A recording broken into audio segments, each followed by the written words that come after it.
তো হ্যালো সবাইকে, আমি সুমনা। আমার আরেকটা ব্লগে সবাইকে স্বাগত জানাই। তো আমি রয়েছি জাপানে। তো আমি জাপানে আমার হাজব্যান্ডের কাজের সূত্রে আমি জাপানে রয়েছি। তো জাপানে কি রান্না করলাম দেখো। আমি বাঙালি। তো আমার বর হচ্ছে এখানে ইঞ্জিনিয়ারিংয়ের কাজ করে। তো আমি জাপানে এসেছি। তো রান্না করব আজ পটল আলু রসা আর হচ্ছে এঁচোড়ের সবজি।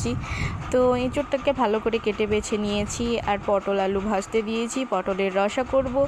আসলে জাপানে থাকলেও বাঙালিরা বাঙালিদের খাবারই খাবে, এটা তো নয় যে বাঙালিদের খাবার খাবে না। তারপরে স্নান করে নিলাম। স্নান করার পর আবার রান্না করব, পুজো করব।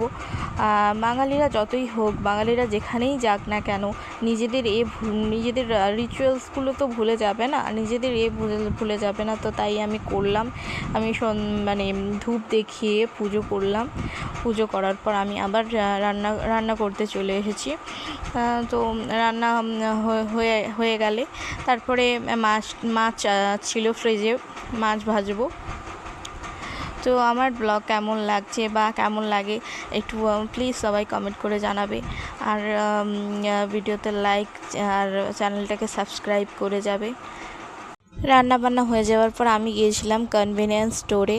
তো দেখতেই পাচ্ছ বাস এসে গেছে। তো বাসে আমি